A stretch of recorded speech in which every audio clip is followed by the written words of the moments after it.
may experience things like inability to sleep, may experience things like loss of appetite, cannot eat very well like they used to do before.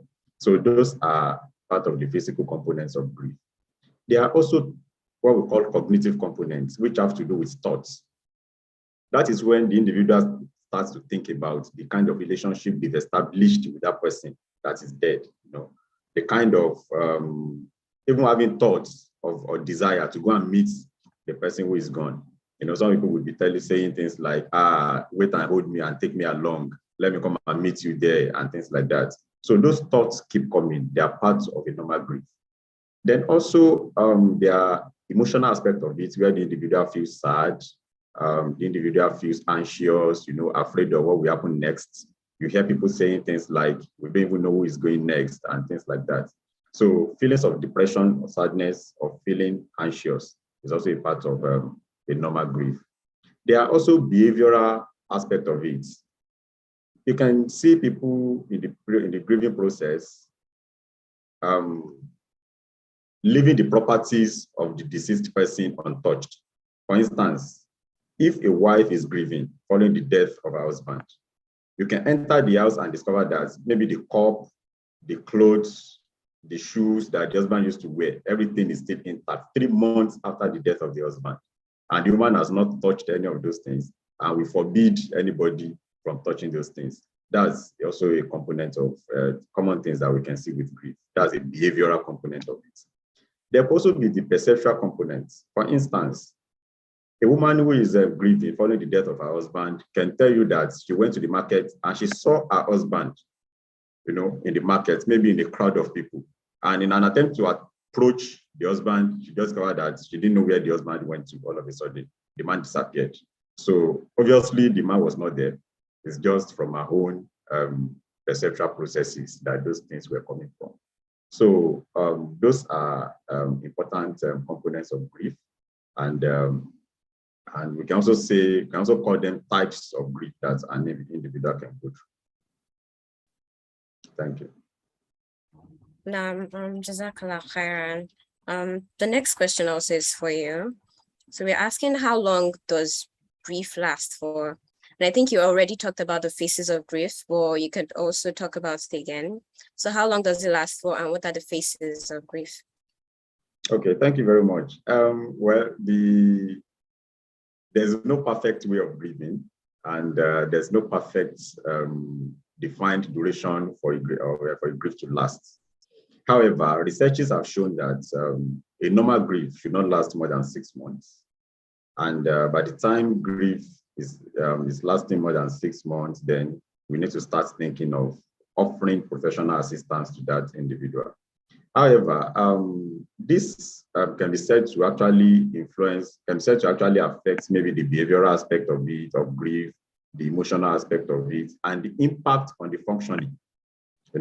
For instance, during the period of grief, an individual may not be able to concentrate on work, may not be able to concentrate on academics. Those are aspects of functioning. Now, we don't expect this impact on functioning to proceed beyond 6 months. By the time this is going beyond 6 months, then that individual can be said to have crossed to the point where we say he or she has an abnormal grief and may actually need professional assistance in combating that challenge. Having said that, the phases of grief, it's important to understand the phases of grief so that when we are trying to mourn with someone that is grieving, we understand what phase of grief they are, and also understand the kind of intervention that we may need to offer at that point in time. The popular one that we almost everybody is aware of is the Kubler-Ross phases of grief, which defines 5 phases. The first one is denial. When the loss happens immediately, the individual is in shock.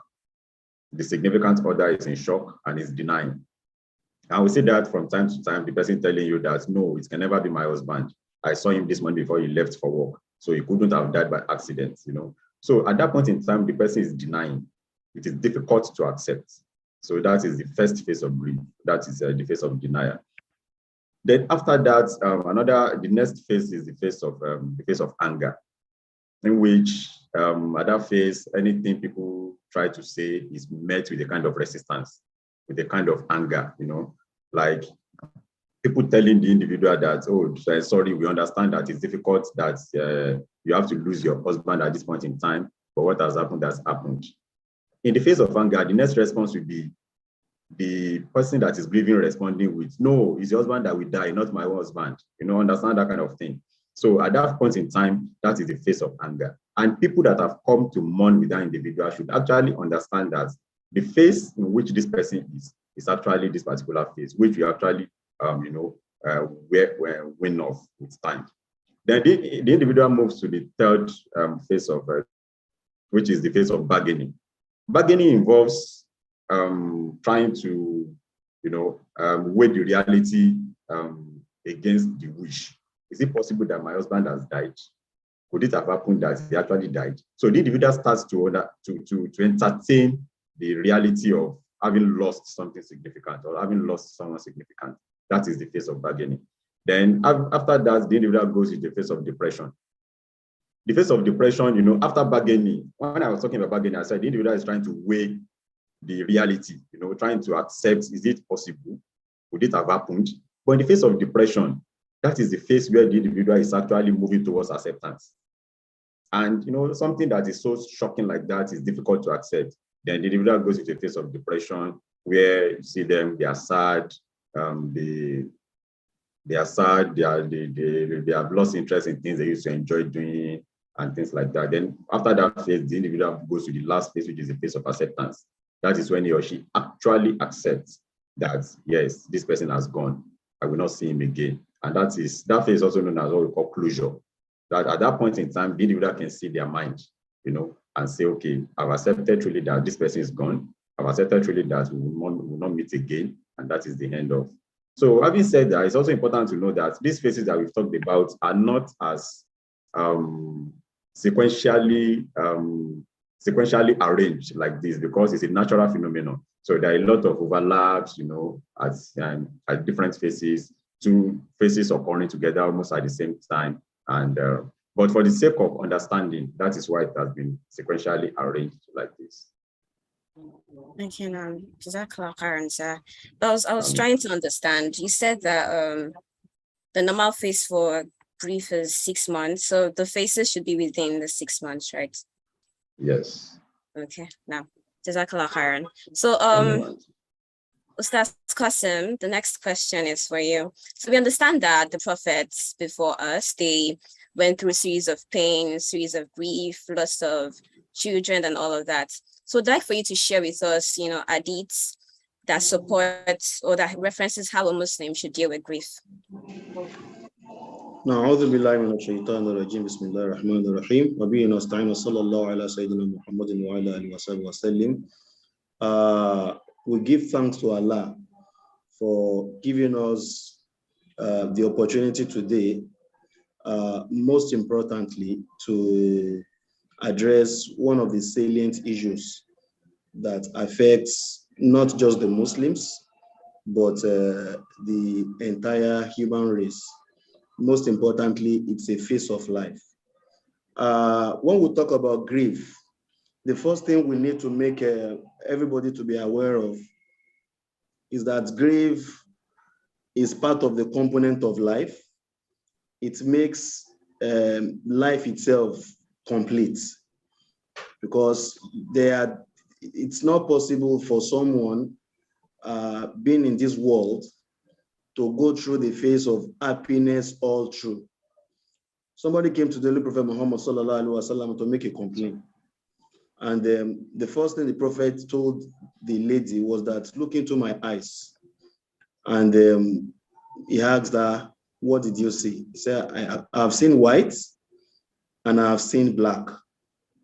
So he said, if it is only white that is there, then the eyes will never be functional. If it is only the black that you can see, the black will never be functional.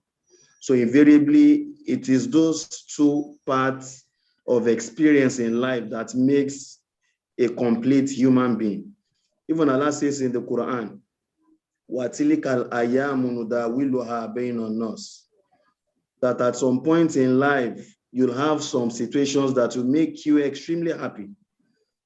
And at another point in life, you have some other situations where you become extremely sad. And that is why Allah said again in the Quran that innama ali usri yusra, fa innama ali usri yusra, that surely with hardship comes ease. Sir, Ustaz, sorry to cut you short. I'd like for you to tell us, the verses of the Quran, if you do not mind, and the chapters, just for reference purposes. Thank you very much. That particular verse is in Surah Al-Inshirah. Alam nashra laka sadrak wa wada'na anka wizrak alladhi anqadha dhahrak wa rafa'na laka dhikrak fa innama 'ala usri yusra fa idha faraghta fansab wa ila rabbika farghab. So if you go into that particular verse, the verse we want to use out of that surah is innama 'ala usri yusra. In fact, we can even use that particular verse itself because that particular surah, because the surah itself, it is the surah that is addressing grief. Alam nashrah laka sadrak. Have we not expanded your breasts? Wa wada'na anka wizrak. Have we not taken off all your burdens, all your loads, the kind of things that is making you to grieve, that is chasing your life, those things that is a challenge to your life. That is Surah Al-Inshirah. And levi anqadha dhahrak. Those particular burdens that are so heavy, he said, and levi anqadha dhahrak. It is just as if somebody has carried a load behind his back. And Allah now said, the load that is chasing your back, the way you carried it. And levi anqadha dhahrak wa rafa'na laka dhikrak. So when Allah mentioned all those things at first, Allah now sought to remind the person in question, which was the Holy Prophet Muhammad sallallahu alaihi wasallam. Allah sought to remind him of the fact that have we not conferred some favors upon you as well, so that during the time of grief, you continue to think of some of those favors that Allah has conferred upon you. He said, وَرَفَعْنَا لَكَ ذِكْرَكَ, and we elevated your remembrance. We elevated your name so much that there's hardly a particular place in the Arabian Peninsula that they do not mention the name of the Holy Prophet Muhammad sallallahu alaihi wasallam. Even up till now, we see anytime you want to do adhan, you must mention the name of the Holy Prophet Muhammad sallallahu alaihi wasallam. On Salat, you must mention the name of the Holy Prophet Muhammad sallallahu alaihi wasallam. On Iqamah, even on Salat, Assalamu alayka ya Nabi. So that particular verse itself encapsulates the concept of grief. That when you are in the state of grief, you need at that particular time, the first thing you think through is that you should see it as a phase of life. You should see that if you do not go through that stage, maybe you might not be better going forward in life. Grief, Allah deliberately brings that to be able to make you to be solid enough to be able to withstand some other challenges again that you might encounter in life. In a particular verse of the Quran, Allah said, those verses I'm talking about, at the end of the lecture, I'm going to type it out and tell us where to find them so that we can go through for the sake of reading. Allah said, Asiban nasu an yutraku an yakulu amanna wa hum la yuftanun. Does mankind think that we are going to leave him without testing him when he says that he has actually believed in Allah? Test is meant for promotion. You know, in our daily life, when you go, you read for exams, you do all those stuffs, and probably in an office place, they tell you to go and do promotional exams. So before you do those exams, you'll have read, you'll have gone through tough times and a lot of things. But when you do the examination and when you eventually pass, you become elevated to the next level. So the concept of grief actually tells us that those things happens to you just to be able to promote you to the next level. It happens to you to be able to ensure that in life, you are able to withstand, you have what it takes, the kind of quality it takes to be able to navigate yourself for the next challenges that you'll be facing. So in that particular, the verse I mentioned earlier on, where Allah said, in normal usri yusra, Allah said, surely for every difficulty that you find yourself in life, the difficulty can be a form of loss in wealth. The difficulty can be in a form of losing somebody that is very dear to you. The difficulty can be in sort of something you've been doing for so long and you've not been able to reap the fruit or the benefit of such. And at some point, you are almost getting frustrated. It happened to the Holy Prophet Muhammad sallallahu alaihi wasallam too, when they told us that there was a particular year, we call it the year of grief for him. That year was the year that he lost his uncle. That year was the same year that the Prophet lost his wife. That same year was the same year that the Prophet went to Taif and he was stoned in Taif. That year was a year that is enough to shatter any human being to pieces. But because Allah wanted to give us some examples, Allah wanted to tell us that life is not a bed of roses. Somebody that you have seen in this world that is great, when you continue to ask them one or two questions, they will tell you all those things that they have encountered in life. And those things were part of their formative years towards their greatness. So they will tell you, so point in time, I had no money. So points in time, my dearest person I loved, I lost him. I was shaking beyond, it took me off balance. They will narrate a lot of ordeals like that for you. But eventually, we don't see all those travails that they've gone through in their life. What we see in their life now is their final destination.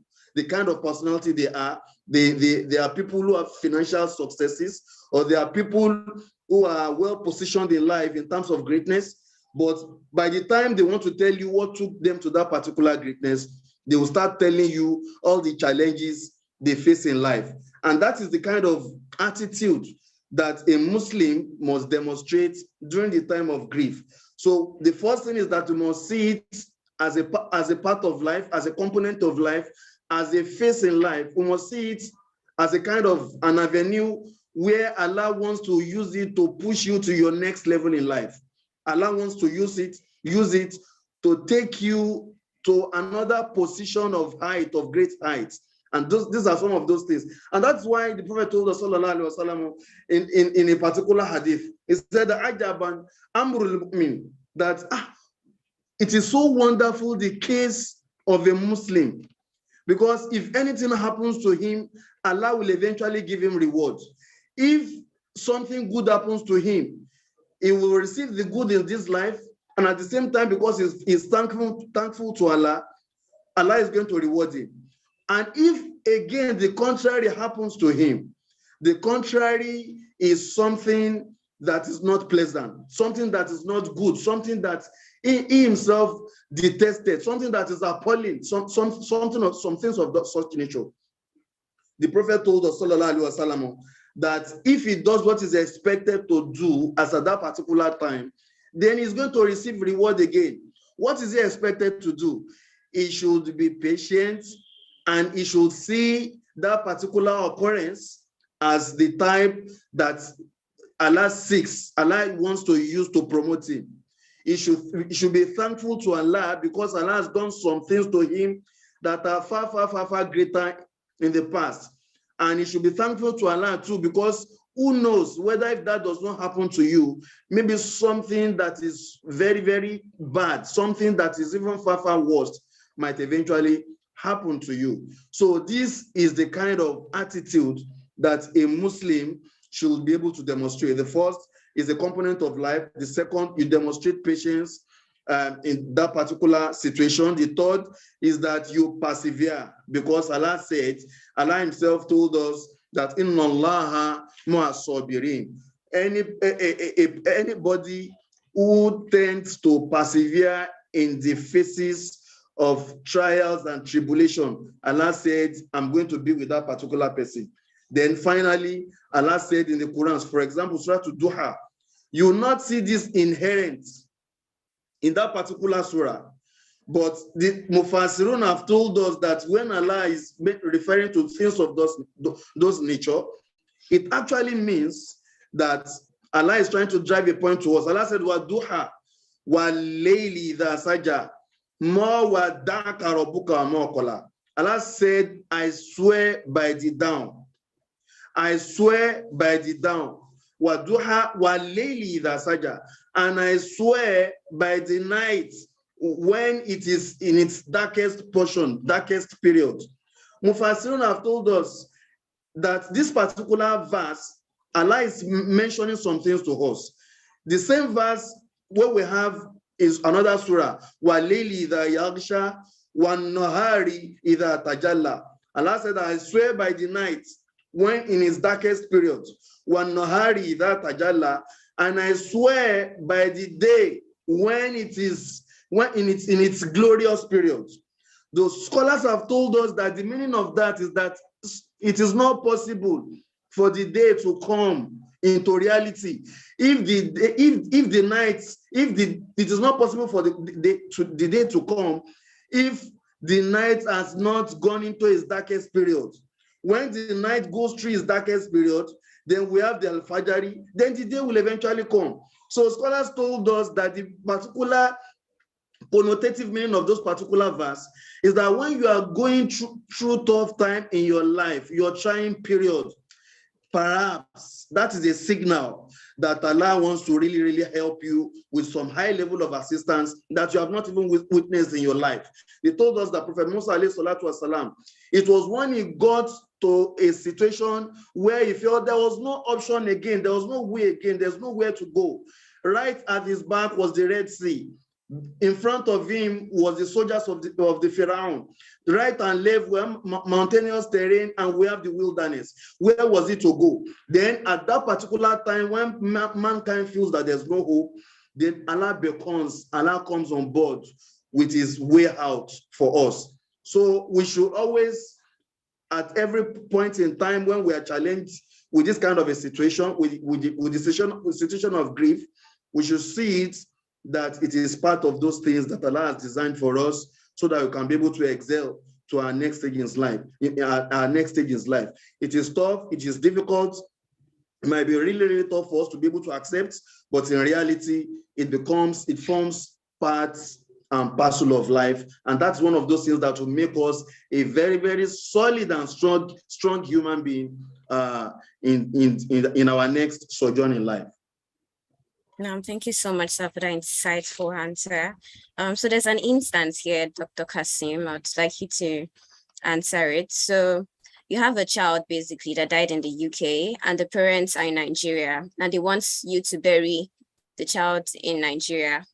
So is it permissible to transport dead bodies over long distances to bury them? Well,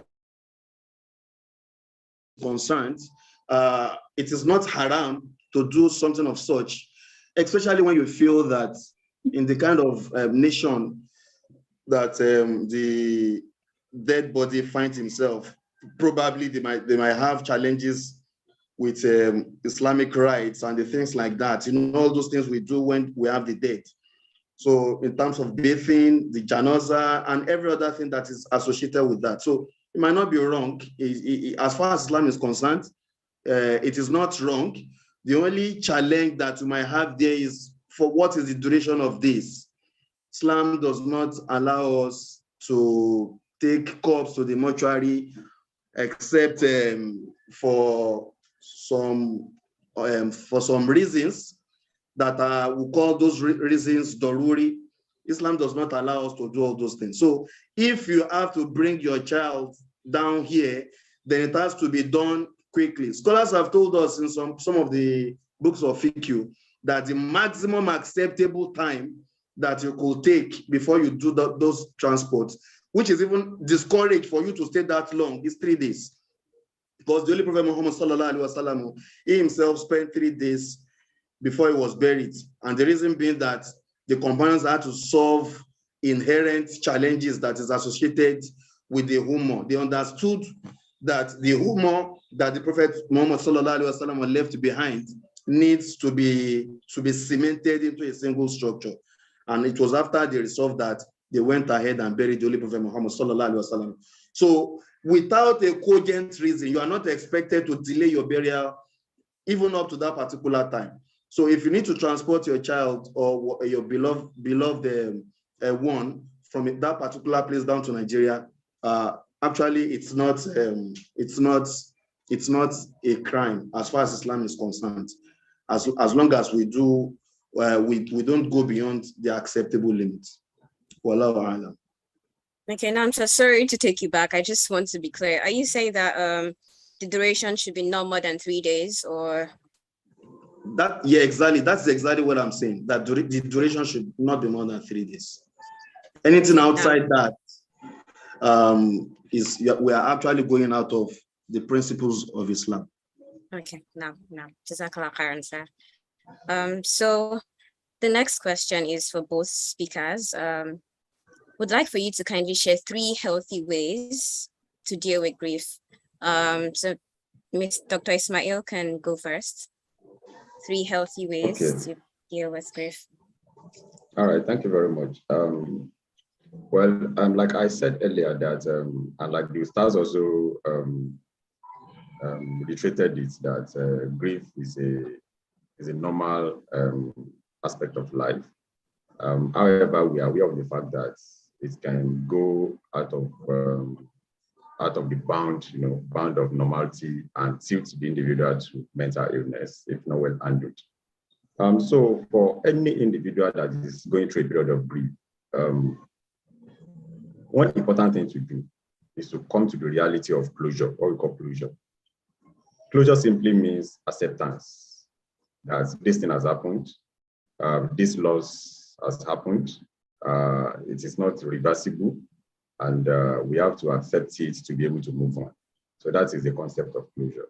And without closure, it will be difficult for any individual to come out of the grieving process, because that acceptance is the last phase of the grieving process, and the individual has to come to reality, come to reality of what has actually happened. So one important way, healthy way of dealing with grief is to come to reality with the concept of closure. Accept what has happened, and you will discover that every other components of grief will begin to wane off once you accept what has happened. So closure is important. Then the second important thing is positivity and gratitude. It is often said in the field of psychology that where there is gratitude and where there's positivity, sadness, fear cannot have a place. So the individual has to be positive about what has happened. For instance, if this has not happened, could there be worse things that would have happened? That is being positive. What are the potential benefits of what has happened? Like the Ustaz said, Allah has given us a number of verses in the Holy Quran which have shown that after the darkest hours come the brightest hours. So we need to look at the individual that is going through the process of grief must understand the fact that what has happened for a reason. You understand? That is the concept of positivity. And there might be some benefits, either at the moment or later in the future, that will arise from what has happened. So that's the concept of positivity. And also gratitude is important. In every situation where we find ourselves, we must understand the fact that it is important for us to show gratitude to the superior being, someone that is superior to us, someone that determines the affairs of our lives, someone that fashions our destiny, someone that dictates what happens to us at every point in time. So we must always show gratitude. And we only show gratitude when we have realized the fact that there are reasons and there may be benefits that will arise from what has happened, that we don't actually, that's from what has happened at that particular moment. Then another important thing to do for a healthy grieving process is to seek support. It's always important to understand the fact that the grieving process is a very, very difficult process for every individual. And every person that is going through that process must understand and must accept support from the people around them. It is when you accept support from the people around that that the weight of the loss, will be lightened up. So it is important that we accept support from the people around us. There is no individual that functions as an island. God has created us as individuals to be what we call social animals. We thrive more in the midst of people, we thrive more in the midst of support, and we thrive more in the midst of love. So when the people around us are coming towards us to show us love, to show us support, then we must be open to the support that they are showing us. And that is the concept, the cultural concept of money. Every culture realizes this fact of support. And that is why every culture has a process of money. Money is a cultural component of grief, in the sense that it is a cultural response, the response of the people around us to us when we are going through a process of grief. People visit the individual that is grieving, offer warm words of support. They offer, even some go to the extent of sleeping over in the person's house to offer, longer duration of support. They go to the extent of giving material needs. Some bring food, some bring clothes, and those are part of the things that the Holy Prophet Muhammad has actually taught us also. So in the field of psychology, psychiatry, and psychology, we also understand and we also appreciate this concept of money, which is the cultural response to grieving process. So any individual that is going through the process of grief, in summary, must come to terms with the reality of acceptance. That is closure. Then the individual must be positive and also show gratitude. And lastly, the person must be open to support that is being offered by the people around us, which is the cultural concept of money. Thank you very much. Thank you so much, Dr. Ismail. So, Ustaz Kasim, please, would like to hear from you as well. So thank you very much, Dr. Ismail. So basically, I want to quickly give us one of the quotes of one of the authors when it comes to grief. He said, "Those that are slaves of the moment see only mystery and wretchedness. Those that are slaves of the moment see only misery and wretchedness in times of grief. This is because they look only at the wall and the door of the room, whereas they should look beyond such barriers as are set before them." So during the moment of grief, what is expected that we do is that we should look beyond. We should try as much as possible to see how we can make the best out of the situation. Somebody made a quote and he said, "Convert a lemon into a sweet drink." That an intelligent person and skillful person transforms losses into profits, whereas the unwise and the unskilled person aggravates his own predicament, making 2 disasters out of 1. Just 1 disaster, but if care is not taken, you start thinking and thinking and thinking and thinking, and at the end of the day, we have multiple disasters. When the Holy Prophet Muhammad sallallahu alaihi wasallam was compelled out of Mecca, he was not happy. He was not happy. In fact, in one of his quotes that he said, "O Mecca, if not for the fact that I've been driven out of this place, I wouldn't have left you." But he said, by the time he got to Medina, he converted all those mystery and adversary. He converted all those things into positivity. Sheikh Ibn Taymiyyah, rahimahullah ta'ala, he was imprisoned. They said before he was in prison, they gave him several options. He knew the options on the table. He said, "What did I do to you? If you kill me, if you say that they should kill me, then don't you know that is going to be shahada for me? It means by you killing me, it means you are indeed helping me not to give account in the presence of Allah." He said, "If you exile me from this particular land, don't you know that Allah said that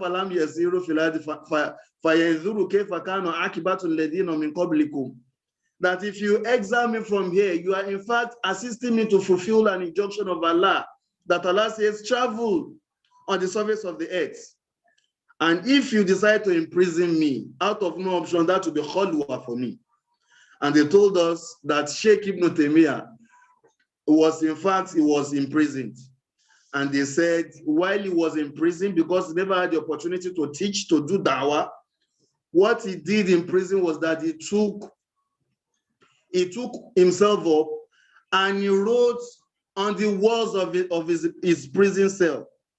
So much that they said by the time he died, they wrote all those things that he wrote on the prison wall, and it became volumes of book credited to Sheikh Ibn Taymiyyah up to this present time we had.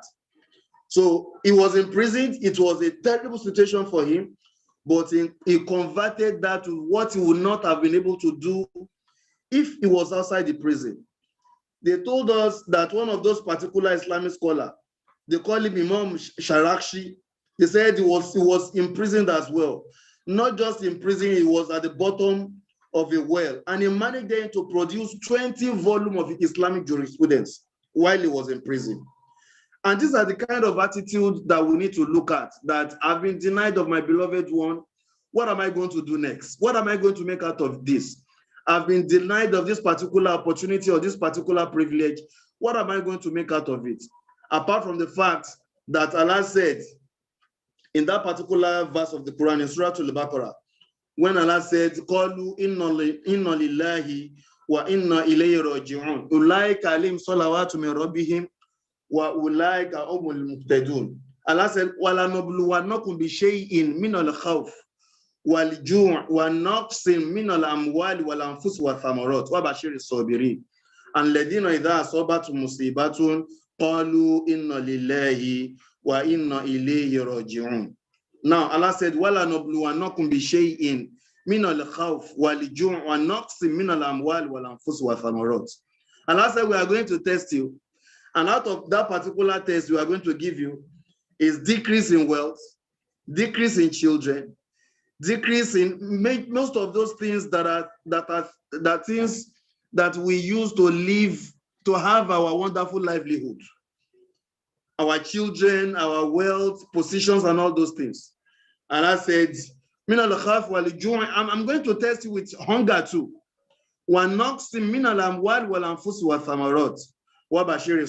he said, we give glad tidings to those people who are patient. And those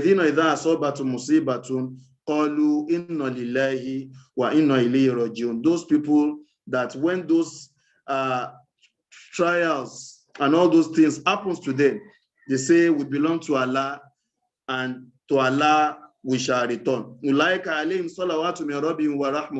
The people we're talking about are the people that Allah himself is going to recite his salatu upon and his blessings upon. They are the people that are actually guided.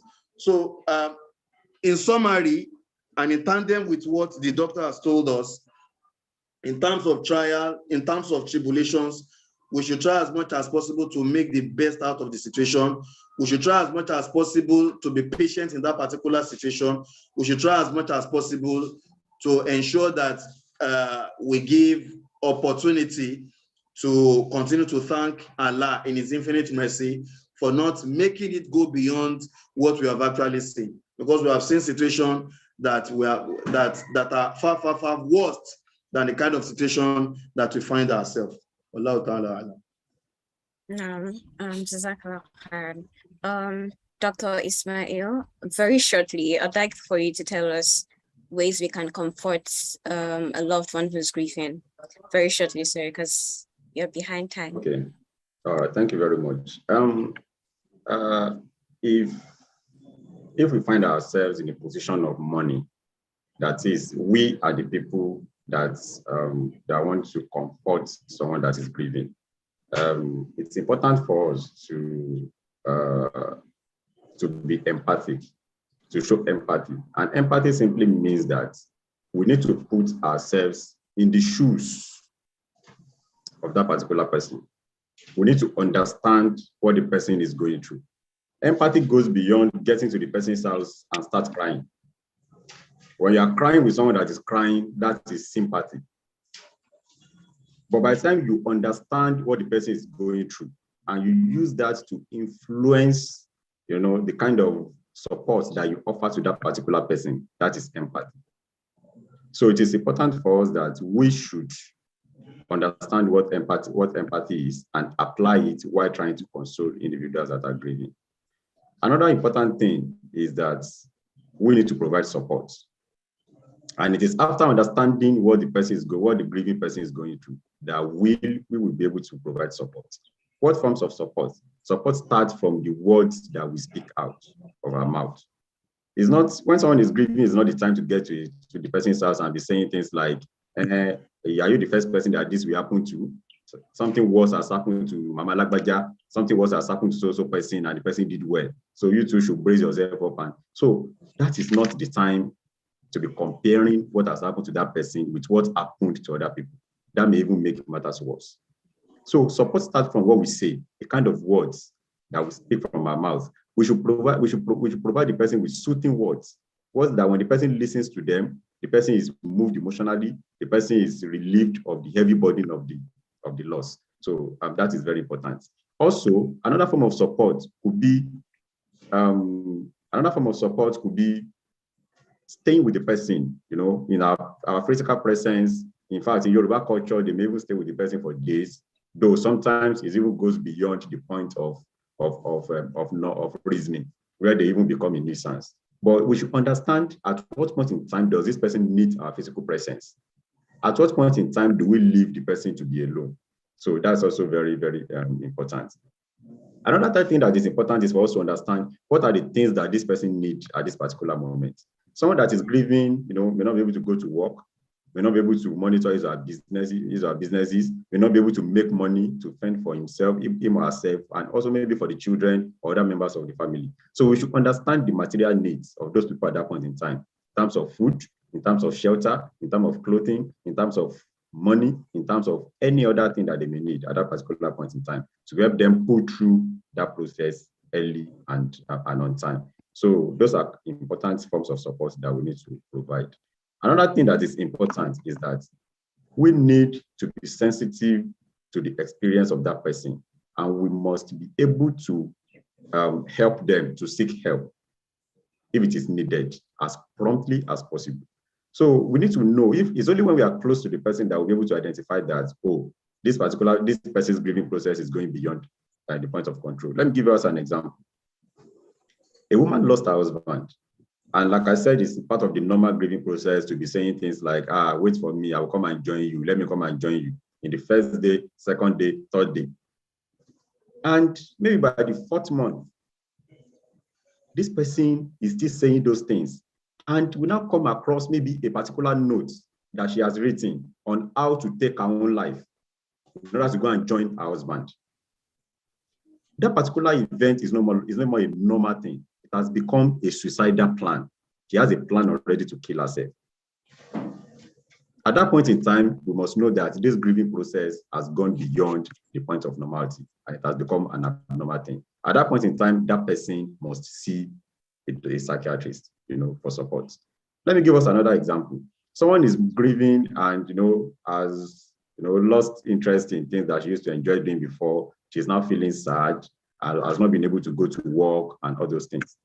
And a month after, you still come to the person's house and you still see the person finding it difficult to even raise up from bed.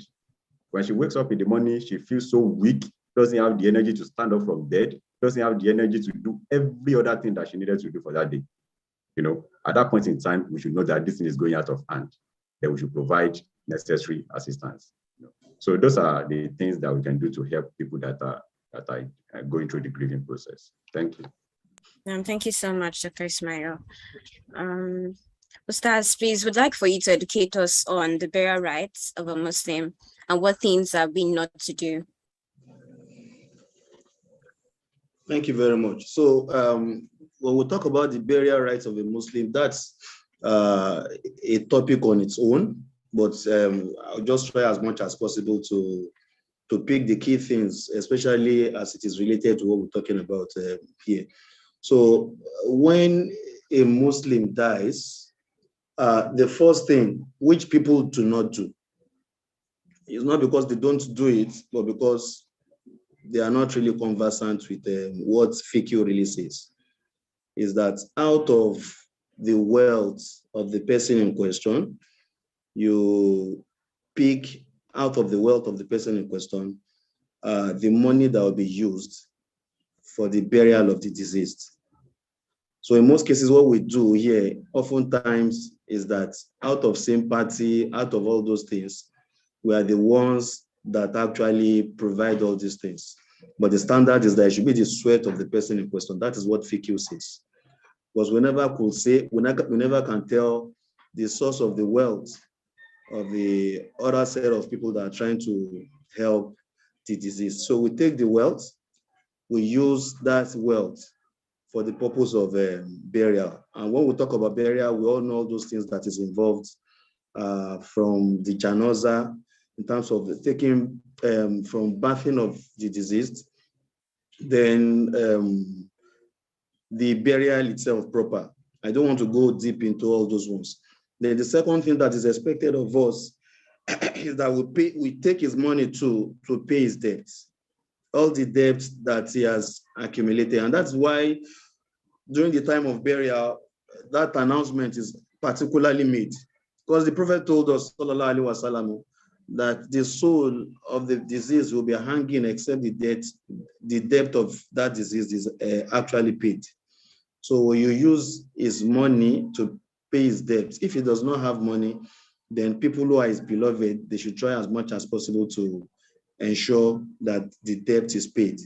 Then the third aspect of that is we use his money for what we call the wasiya. Wasiya actually means the will that you made outside what Allah has told you to do. In Islam, the Quran has told us how to distribute inheritance when the debt is gone. But you are equally permitted as well to make some donations to people. And that donations, it might be to Islam, it might be to mosque, it might be to some people, it might be to anywhere. That donation, Islam has told us that it should not go more than thuluth. And that is called for a particular hadith when one of the companions was about to die. And that was Sa'ad bin Abi Waqqas. He was about to die and he told the Prophet that I'm a very wealthy man and am I permitted to donate all my money in charity? The Prophet said, no. It is good for you that you leave your children to be wealthy than to leave them in penury and poverty by the time you are gone. So he said, okay, if I'm not permitted to donate all my wealth, can I do half of my wealth? The Prophet said, no, half of your wealth is too much. He said, okay, can I do 1/3 of my wealth? And then the Prophet responded, Fasuluth kathir. 1/3 itself is much. But that particular hadith he said it is much, but he never objected that he should not do 1/3. So scholars, they picked that particular hukumu from there, and they said you are permitted. So if the deceased has written a will that this is the particular donation I intend to make, becomes our obligation to quickly try as much as possible to fulfill that. Then the other thing is that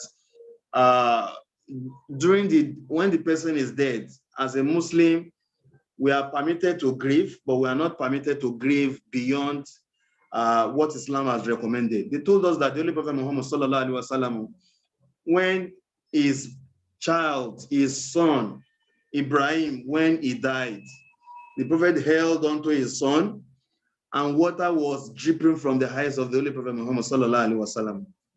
And some of his companions, they asked him that, but you told us not to grieve. He said, yes, that is nature.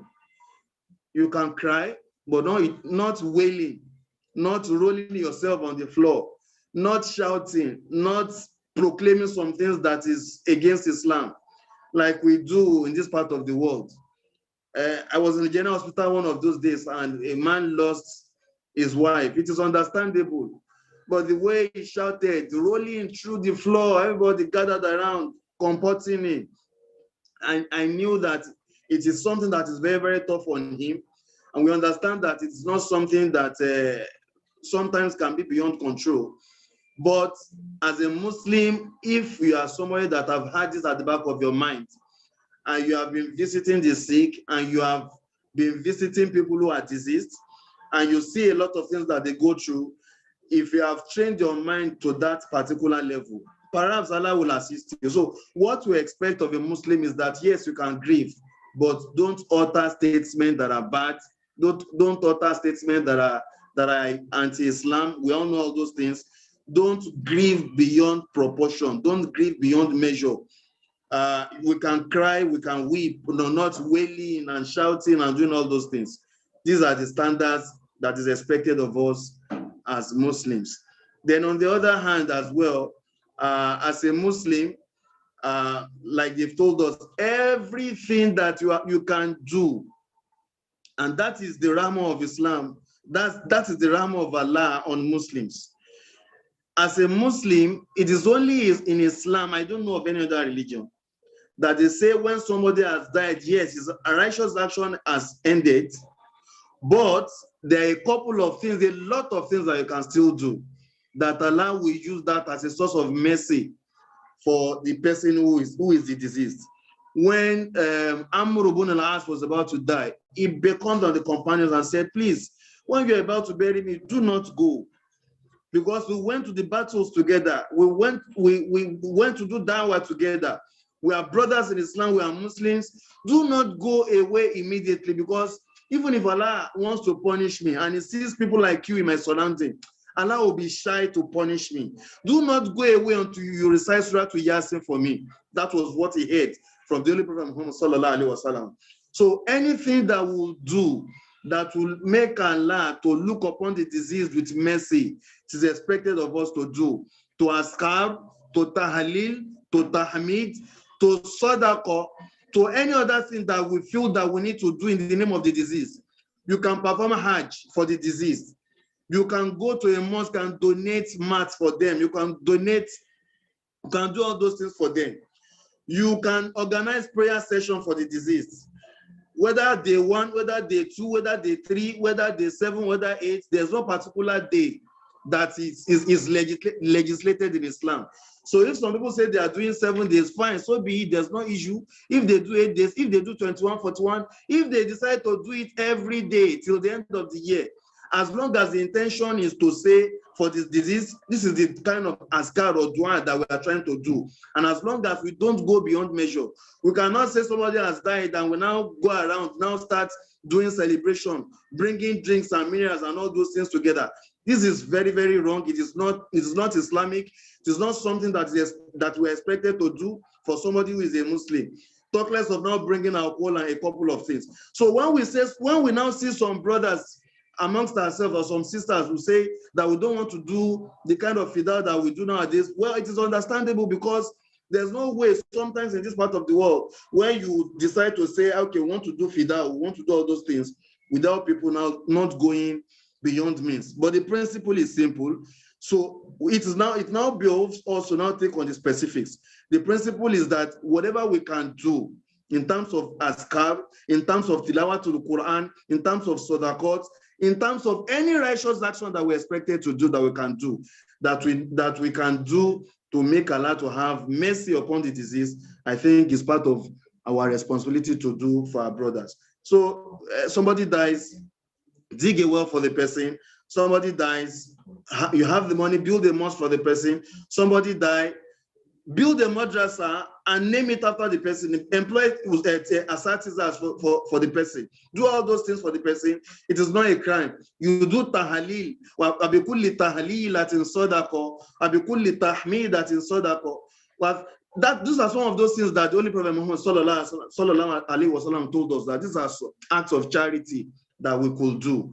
So we can now use the principle to coin out our specifics. Somebody was asking me a question yesterday night. I'm very sorry to digress.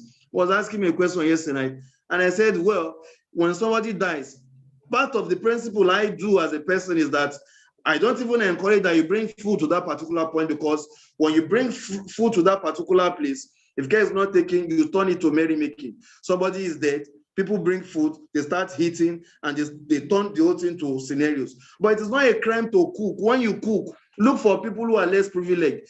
Do take away and go and distribute it for them. By the time they eat and they are happy, if the intention is to uplift, to seek for mercy from Allah to the disease, then I think that is not a problem. So the principle is very simple. This principle is whatever we can do that will make Allah to turn to appease.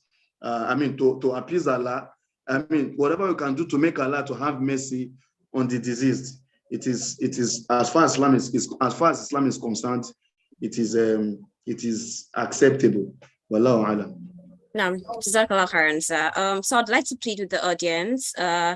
Since I do not see any questions in the chat box, and I have about 3 more questions to ask our speakers, so I think I'll just go ahead in 10 minutes, kindly, to ask the 3 questions that I have.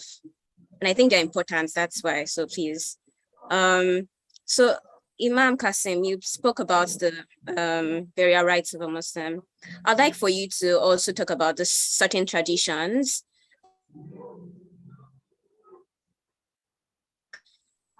shaving the hair when the person dies. There are also some other ones like staying indoor for lengthy days, and then drinking the water used to wash the dead body. So are these things permissible? There's another one also, doing Sara, like days after the person has died, frying akara and all of that. So are these traditions, are they permissible?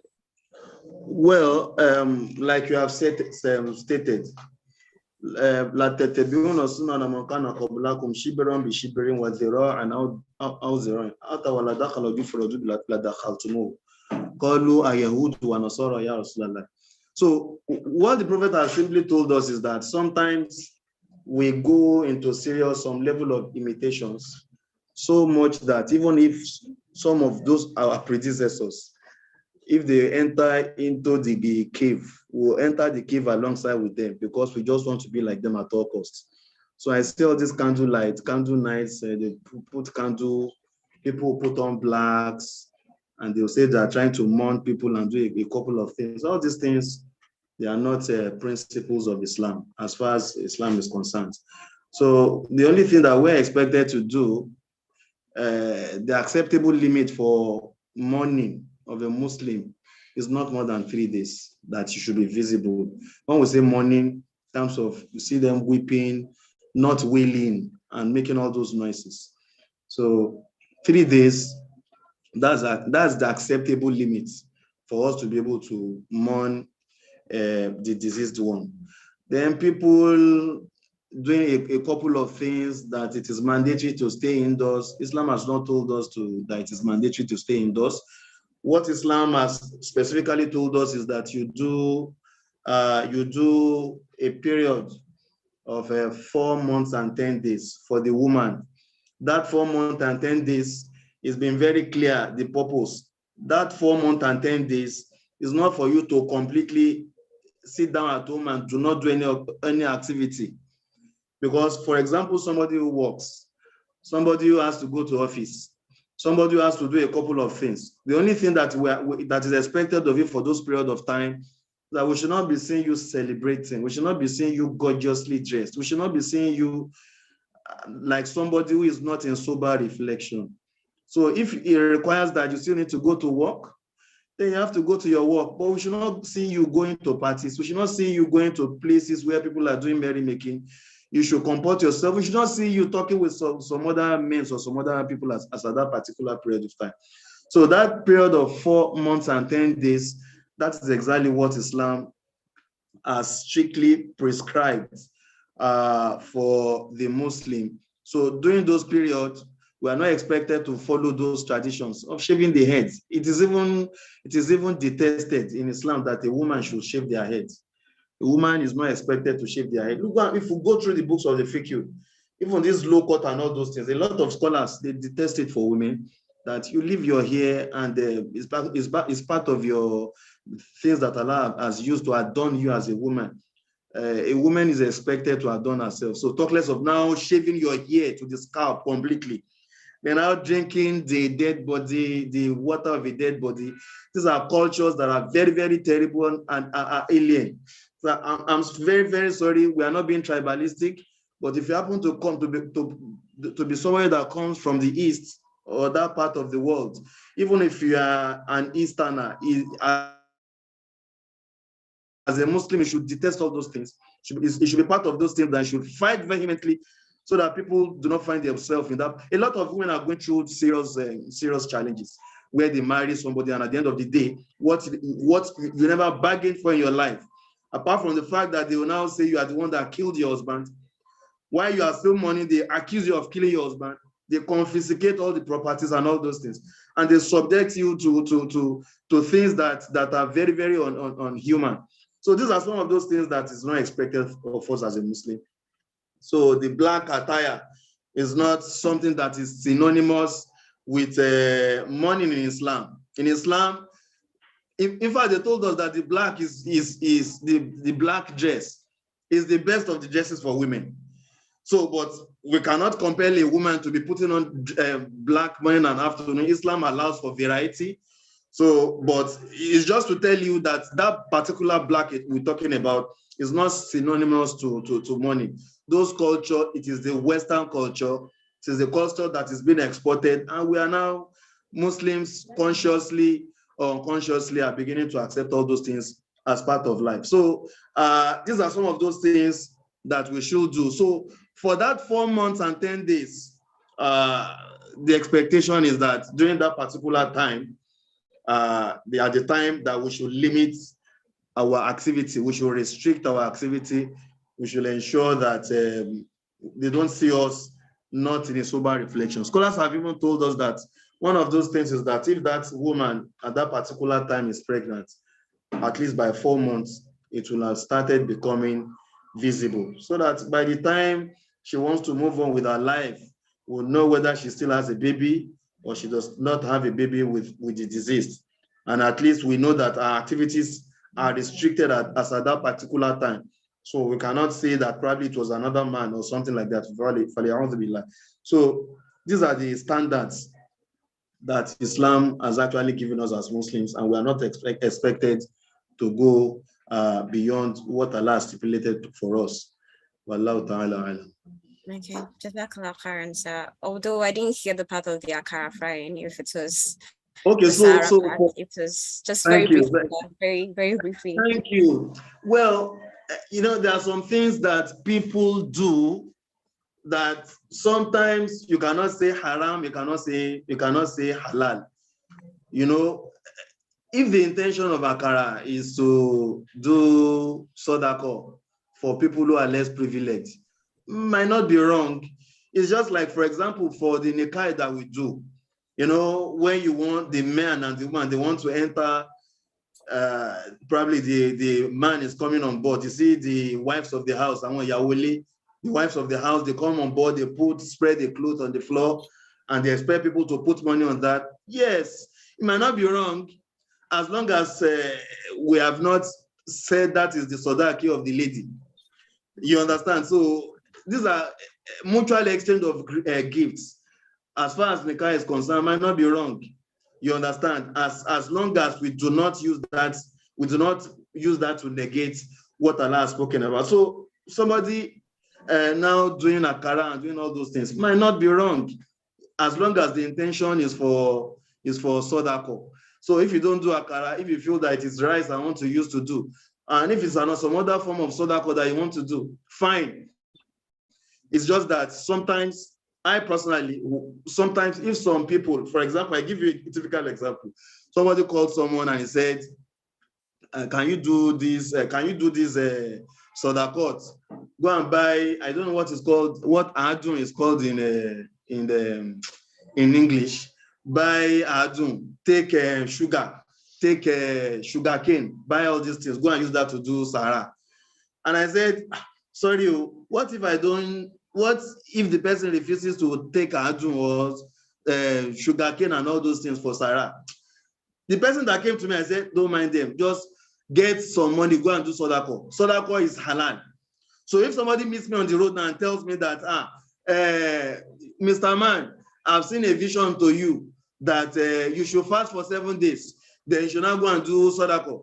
I said, you tell me to fast. I used to fast before now. So it is not what you are saying that will tell me to fast or not to fast. And it is not what you have said that will tell me because you have said I should fast, I will now refuse to fast. No, it's an activity I've been doing before. The sadaqah you say I should do is the sadaqah I've been doing before. So I can still do all those things, provided that we do not ascribe some other things that is not part of Islam to it. Okay, so I saw the question. They said, what is Sarah? Sarah is in Yoruba language, we call it Sodako. So it's a traditional thing that they do in Yoruba land, where they will say, Eloshe Sarah, go and do Sarah. And so that one in Yoruba land is just a form of Sodako. So, but in Yoruba land too, you know, if we now have some fetish tendency that you now ascribe to that, then you don't do that kind of akara balls. You don't do all those ones. You would rather move to some other things so that at least you help people to get out of the kind of fetishism. But normally, as far as Islam is concerned, if the intention behind the doing of that akara is sadaqah, it is not wrong. But I personally will encourage, why not let us move beyond that and do some other things? Why not let us do some other things? You can buy, I run a madrasa. I will never allow anybody to bring those things to my madrasa for my students. No, I will never allow them. But if you bring biscuits, fine, give them biscuits. Tell us that you are doing housewarming, no problem. Or somebody is doing so. I'll collect that. Or buy snacks, bring it, I take it. But any other thing aside from that, I don't take it. Not because of any other thing, but because when Allah sees you, you should do as much as possible to make people to see your plainness as well. By the time you start allowing things like that, people might start thinking that social person is being fetish. I'm sorry to digress, but the basic thing is that sadaqah, as far as fiqh, that akara, as far as fiqh is concerned, it is not haram. But my personal opinion, my personal suggestions, do some other things that is different from the akara balls. Wallahu alam. Okay, now Jazakallah khairan to both of our speakers. But Dr. Qasim, would like for you to give us, final words generally on grief and just to round up the session. Do you have any final words for us? Dr. Ismail or Dr. Ismail. Okay, thank you very much. It's been a wonderful session so far. And as my parting words, I just want to say that grief is normal. It's a normal response, and it's a way of life. Every one of us, at one point in time or the other, will most likely experience it. However, it's important for us to know that it can also go beyond the bound of normality and becomes a problem. And also, like the stars has told us that apart from going beyond the bound of normality and becoming a problem, it can also go beyond the bound of acceptance or in our religion as Muslims, and can become a form of trespass if not well handled. However, having said that, every one of us should note that when grief is becoming an issue, when it is persisting beyond 6 months, when the symptoms are becoming so severe that they are impairing with the individual's functioning, those are pointers to the fact that the person may need professional assistance. And it is important to take action on time so as to prevent further decline in functioning and to prevent it translating into a more serious mental illness. Thank you very much. Karen, thank you so much. Ustaz, sorry, someone just dropped this in the chat box. The person is saying, you spoke about reciting Surah Yasin for the deceased. Does it mean that one of the rites of burying every dead Muslim, or is it specifically done for only the Sahabas? Well, not specifically done for only the Sahabas. It's one of the recommendations of the Holy Prophet Muhammad sallallahu alaihi wasallam. That when somebody dies, Surah Yasin and a lot of Tahleel should be recited to those persons. So Amr ibn al-As at the point of death just used that because it was part of those things that he learned from the Holy Prophet Muhammad sallallahu alaihi wasallam. So that's on that. Okay, now, Jazakallah khairan, sir, Dr. Ismail and Ustaz Kasim. Thank you so much for the insightful. Before you go, I'm very sorry to say this. There was a question you mentioned before we go. You said, how soon can one remarry? I think we didn't address that. No, because of the time, yes, no. Yes. So just give me 30 seconds to be able to address that. So I've mentioned that I said 4 months, 10 days is the either period, after which she can now proceed for the marriage. But at the same time, you need to look into the cultural understanding, cultural inclination of your environment. Somebody whose husband just died and is getting married in 4 months, 10 days in Yoruba, in this part of the world, people will raise a lot of eyebrow. So, but you cannot be less than that. And it is not permissible for any man to ask for your hand in marriage within those 4 months, 10 days. In fact, Islam said any man that asks for your hand in marriage between that 4 months and 10 days becomes haram for you to marry the lady. The moment you propose to the woman during that 4 months and 10 days becomes eventually haram for you to marry that lady. So you can now spend about maybe a year or thereabouts in line with our cultural inclination here, so that you don't get yourself into unnecessary controversy. But the standard is 4 months, 10 days, just to be able to add to that, so that I know that for listing that question, probably somebody might have requested an answer to that. Jazakallah khairan. Thank you so much, sir. We pray that whoever is listening, whoever is going through grief, that Allah eases your pain, that Allah grants you the patience to go through it, and that it makes it easy for you and grants you all the support that you might need. So we would like for a closing prayer from any of the speakers. I do not want to pick. I want anybody to volunteer. Dr. Ismail, can you help us with that? Okay. As a matter of fact, I need your contacts for some discussion after this session. And also, I'd like to announce, sorry, I just dropped it in the chat box. We have a networking session after this session. We want our audience to stay back for, networking and getting to know each other, basically. So now, please, Dr. Ismail, go ahead. Okay. Well, before I give the closing prayer, let me just take permission. I have a therapy session immediately after this lecture, so I may not be able to partake in the networking session. Oh, no. Really it's literally for the audience. No, it's fine. Okay, all right. Thank you very much. Thank you. So, Alhamdulillah, we give all thanks to Almighty Allah for the grace of life. We thank Him for the opportunity to be here today and to rub minds together and learn things that will further strengthen our Muslim Ummah in the path of Al-Islam. We pray to Allah subhanahu wa ta'ala to take this session as a form of blessing for each and every one of us, and to take it as a form of propitiation for our sins and our misgivings.